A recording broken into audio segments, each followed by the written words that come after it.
अस्सलाम वालेकुम students. Chapter number 9 wave optics में हमने एक सीरीज शुरू किया था शॉर्ट क्वेश्चंस का और लॉन्ग क्वेश्चंस का।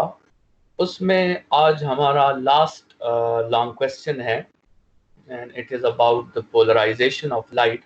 और इस लॉन्ग क्वेश्चन के साथ इंशाल्लाह हमारा चैप्टर 9 का शॉर्ट क्वेश्चंस और लॉन्ग क्वेश्चंस का जो सीरीज था वो ख़त्म हो जाएगा और फिर नेक्स्ट लेक्चर में हम कोई और चैप्टर जो है वो स्टार्ट करेंगे। आपको अगर कोई चैप्टर मुश्किल लगता है तो वो आप मुझे कमेंट्स में सेंड कर दें। अदरवाइज मेरे लिहाज से मैं नेक्स्ट लेक्चर में लेक्चर 10 जो है चैप्टर 10 वो स्टार्ट करूँगा। सो पोलराइजेशन भी एक प्रॉपर्टी है वेव्स की और ये सिर्फ ट्रांसवर्स वेव्स की प्रॉपर्टी है। लॉन्गिट्यूडनल वेव्स को हम पोलराइज नहीं कर सकते।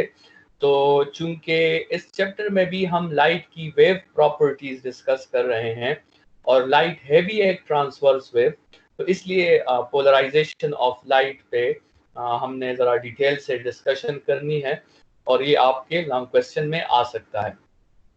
सो what is actually polarisation? Polarisation जो है वो किसी वाइब्रेशंस को एक प्लेन पर रेस्ट्रिक्ट करने का नाम है।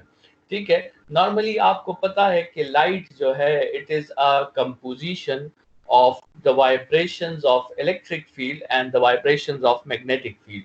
लाइट में आपके साथ इलेक्ट्रिक फील्ड की वाइब्रेशंस भी होती हैं और मैग्नेटिक फील्ड की वाइब्रेशंस भी होती हैं और ये वाइब्रेशंस आपके साथ एक पूरी 3D स्पेस में वो वाइब्रेशंस हो रही होती हैं। लाइट को पोलराइज करने का मतलब ये है कि आप इन वाइब्रेशंस को रिस्ट्रिक्ट कर दें, आप इन वाइब्रेशंस पर कुछ रिस्ट्रिक्शंस लगाएं और इस पे आप कुछ कंडीशंस लगाएं जिसके रिजल्ट में वाइब्रेशंस जो है वो सिर्फ एक प्लेन तक जो है वो महदूद रह जाए।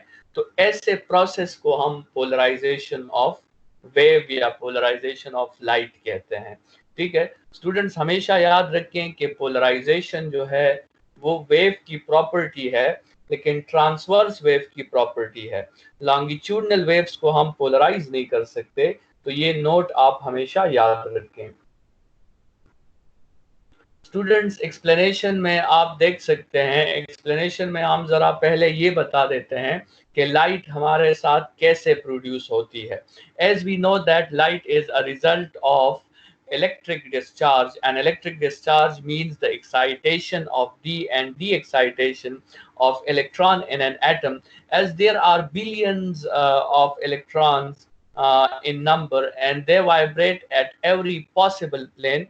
ये मैंने आपको एक शक्ल दी है, एक एटॉमिक स्ट्रक्चर है जिसमें मुख्तलिफ इलेक्ट्रॉन्स मौजूद है और वो एक्साइटेशन और डी एक्साइटेशन करके मुख्तलिफ प्लेन्स पर वो जंपिंग कर रहे हैं और ये हर प्लेन से जब इलेक्ट्रॉन री जंप करता है और एनर्जी को रिलीज करता है तो वो अपनी प्लेन